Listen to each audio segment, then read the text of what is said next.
Welcome to Sharp Insights. For this October 2025 update, we're getting right to it, focusing on the employment law risks you absolutely have to address now. These are the critical issues that should be at the very top of your organization's agenda.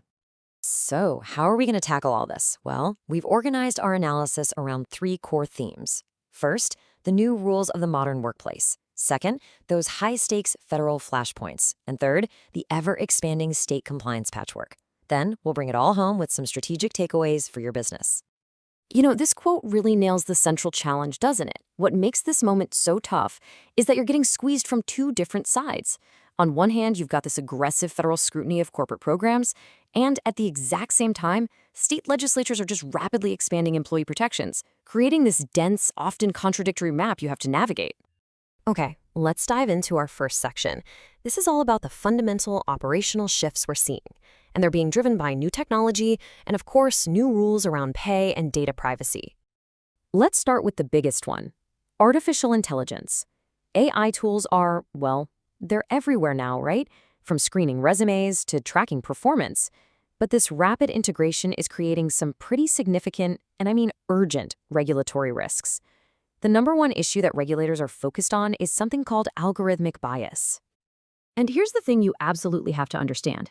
The key here isn't your intent, it's the impact. So, if your AI system produces an outcome that disproportionately affects a protected group, say it screens out more women than men, you're liable. It doesn't matter if that bias was completely unintentional. The outcome is all that matters.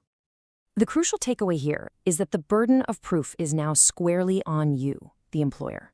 You have to be able to defend your AI's output. And that means conducting rigorous, documented testing to prove it isn't discriminating. Oh, and if you're using a third-party vendor, their word isn't enough. The ultimate responsibility, the due diligence, it's all on you. And all of this is creating a really complex compliance map because different states are leading the charge on different issues. You've got California pushing the hardest on AI regulation. Then you have states like Massachusetts and even cities like Cleveland rolling out tough pay transparency laws. And over in Colorado, new data privacy rules are totally changing how you have to handle employee information. Now let's talk a little more about that pay transparency.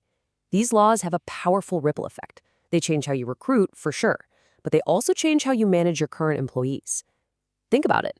The moment you post a salary range for a new role, your existing staff, they see it. And that immediately raises questions about their own compensation and your internal pay equity. Now let's pivot to the higher stakes federal arena.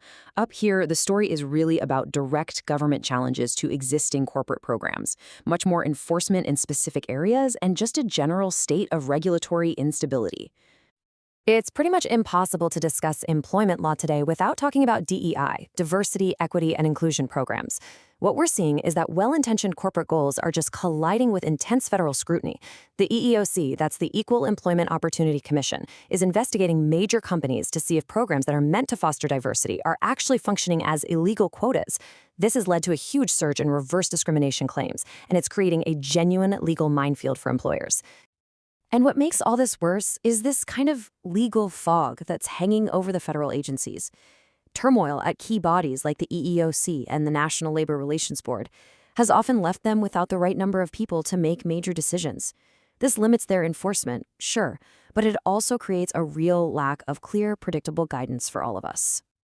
But amid all that uncertainty, there's one area of focus that is crystal clear: I-9 compliance. Employers are facing way more workplace audits, and the rules around remote document verification are now permanent, which requires meticulous attention to detail. Honestly, any slip-up here is considered low-hanging fruit for some really significant compliance fines. Now, let's shift to what is often the biggest daily challenge for HR: the fragmented and rapidly expanding compliance patchwork at the state and local level. This is really where that hyperlocal awareness becomes absolutely critical. A perfect example is Michigan's expanded paid sick leave law. It now applies even to businesses with 10 or fewer employees. So a small shop that once handled sick time informally now has to implement formal systems for accrual and record keeping. It's a massive increase in the administrative burden for the very employers who are least equipped to handle it. And this trend just continues with local hiring reforms. In Philadelphia, for instance, new fair chance policies limit how far back employers can even look into a candidate's criminal history. At the same time, multiple states are restricting pre-employment cannabis testing. This forces national employers to just abandon those one-size-fits-all policies for background checks and drug screening. The scope of who is protected is also widening. For example, states like Montana and Connecticut now require job protection for volunteer first responders.